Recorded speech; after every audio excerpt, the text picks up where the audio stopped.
Bismillahirrahmanirrahim. Assalamualaikum warahmatullahi wabarakatuh. Perkenalkan, nama saya Alfiera Ramadhani dari kelas 02 dengan NIM 220403501008. Pada kesempatan kali ini saya akan membahas mengenai ragam bahasa.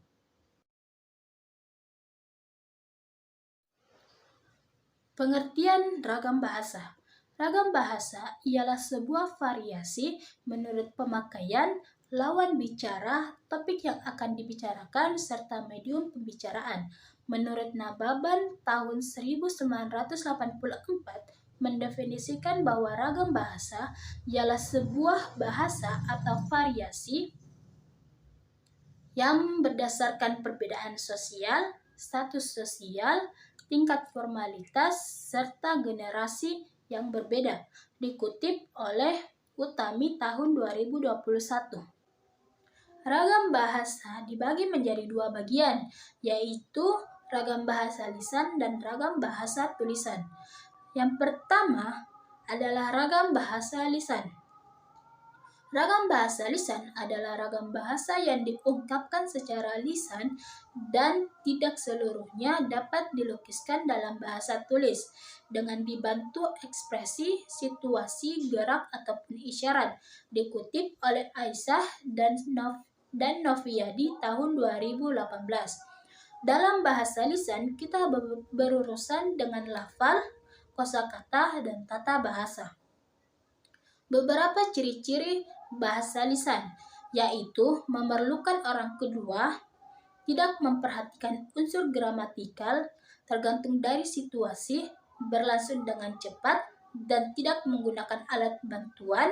Apabila ada kesalahan dapat dikoreksi, serta dapat dibantu dengan intonasi ataupun mimik wajah. Dikutip oleh Saragi tahun 2018. Yang kedua adalah ragam bahasa tulisan.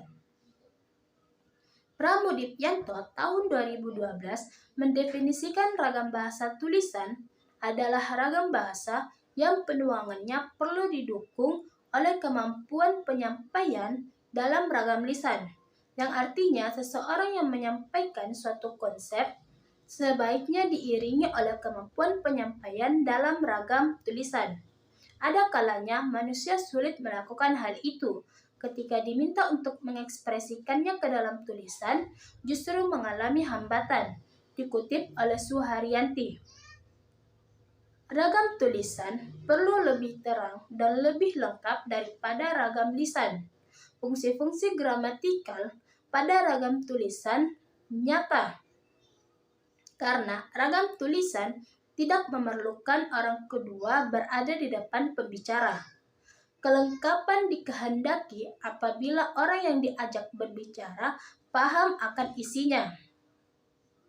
Selain itu, ragam lisan juga dipengaruhi tinggi rendahnya dan panjang pendeknya suara.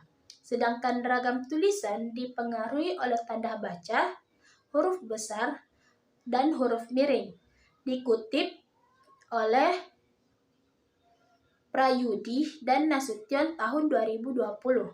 Adapun beberapa ciri-ciri ragam bahasa tulisan, yaitu tidak memerlukan orang kedua, menggunakan unsur gramatikal, tidak terikat oleh ruang dan waktu, serta dipengaruhi oleh tanda baca atau ejaan, dikutip oleh Suharyanti. Contoh ragam lisan. Ragam lisan meliputi beberapa hal.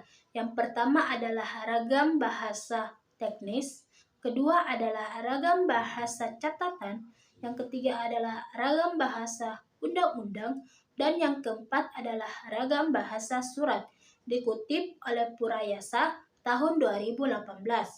Adapun contoh lainnya dapat kita lihat. Selanjutnya adalah contoh ragam bahasa tulisan. Dapat dilihat contohnya.